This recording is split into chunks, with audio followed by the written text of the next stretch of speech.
عشق و محبت پر، یعنی نبی پاک صلی اللہ علیہ وسلم سے الفت اور محبت پر کتابوں میں ایک واقعہ اور لکھا ہے۔ دہلی کی جامع مسجد میں ایک فقیر بیٹھا کرتا، وہ معذور تھا، یہ پرانے زمانے کی بات ہے، وہ معذور تھا۔ لوگ آتے جاتے اسے کچھ دے کر کے جاتے، جیسے کہ آج کل ڈھونگی فقیر بہت سارے بیٹھے ہوتے ہیں کہ بس آج کل تو فقیروں کا بھی ایک ٹرین چلا ہے، اور فقیروں نے گویا کہ اس چیز کو اپنا دھندا بنا لیا ہے۔ ایسے ڈھونگی فقیروں سے کئی مرتبہ جب انٹرویو ہوئے، یا یہ ہے کہ جب ان سے تحقیق کی گئی، ان کے بارے میں تفتیش کی گئی، پتہ چلا کہ اس کے پاس خوب پیسہ ہے، تو ایسے بھی فقیر گزرے جنہیں نبی پاک صلی اللہ علیہ وسلم سے بے انتہا عشق و محبت تھی، اور وہ حقیقتاً معذور تھا۔ آج کی طرح نہیں کہ جیسے ڈھونگی فقیر بیٹھ جاتے ہیں اور گویا کہ انہوں نے اسی چیز کو اپنا دھندا بنا رکھا ہے۔ خیر، وہ بیٹھا تھا حسب معمول۔ ایک انگریز جو بڑا افسر بھی تھا، بڑے عہدے پر فائز تھا، وہ وہاں سے گزرا۔ اس نے اس کی طرف دیکھا فقیر نے، اور سلیوٹ مارا۔ اسے پتا تھا کہ یہ بڑا افسر ہے، بڑے عہدے پر فائز ہے، چنانچہ جب اسے سیلیوٹ مارا، اس نے فوراً جیب میں سے کچھ رقم نکالی اور اس کو دے دی۔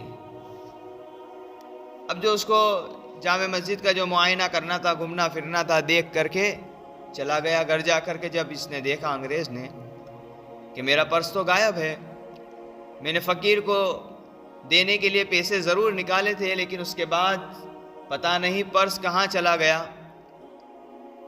خیر، یہ بات آئی گئی ہو گئی، اس کو چند دن گزر گئے۔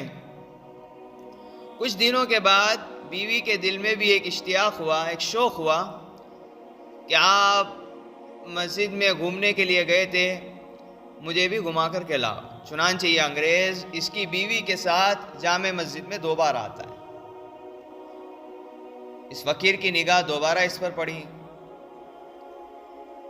تو اس نے دور سے ہی اس کو اشارہ کیا، اور پھر جب وہ آیا تو اس نے وہ پرس جو انگریز کا تھا نکال کر کے دیا۔ وہ دیکھ کر کے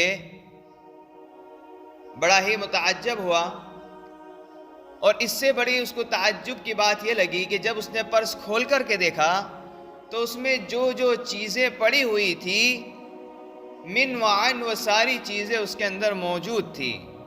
اس نے بڑے تعجب سے اور بڑی تعجب بھری نگاہوں میں اس فقیر کو دیکھا اور کہا کہ پرس تیرے پاس رکھا ہوا تھا، لیکن تو نے نہ تو اس میں سے 1 روپیہ نکالا ہے، نہ کچھ کیا ہے، آخر کیا بات ہے؟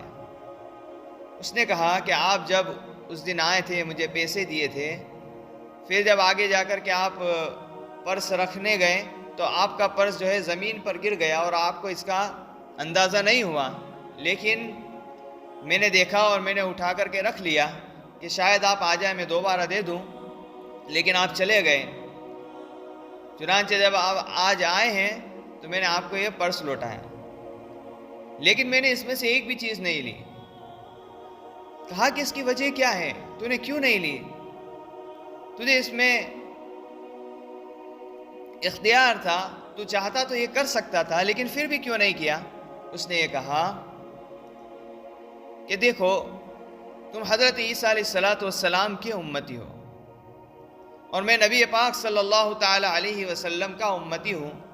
قیامت کے دن ہر امتی اپنے نبی کے ساتھ صف میں کھڑا کیا جائے گا۔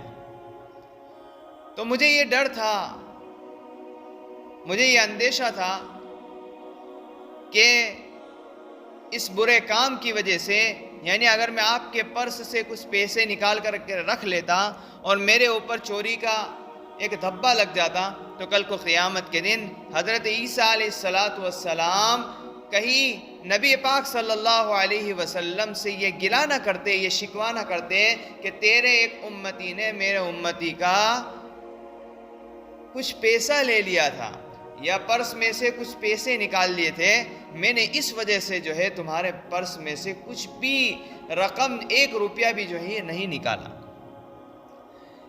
یہ تھی عشق و محبت کی ایک داستان، اور ان لوگوں کو ایسا عشق تھا نبی پاک صلی اللہ علیہ وسلم سے کہ ابھی تو دنیا میں ہے، لیکن اسے فکر جو ہے وہ اپنی آخرت کی ہے، کہ نبی پاک صلی اللہ تعالی علیہ وسلم کا اتنا پاس و لحاظ کہ اس نے محض اس ڈر سے کہ کہیں آپ کے نبی ہمارے نبی سے شکوہ نہ کرنے لگ جائے کہ تیرے ایک امتی نے میرے امتی کی پرس میں سے کچھ چوری کی تھی، اس لیے میں نے چوری نہیں کی۔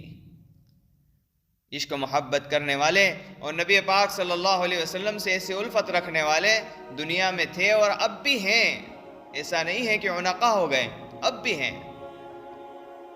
بس بات یہ ہے کہ انسان چاہے تو سب کچھ کر سکتا ہے، اس لیے نبی پاک صلی اللہ علیہ وسلم کے اتباع میں ہمارے لیے کامیابی ہے، اور نبی پاک صلی اللہ علیہ وسلم کا اگر ہم اتباع نہیں کرتے ہیں تو ایسی صورت میں ہمارے لیے گمراہی ہے۔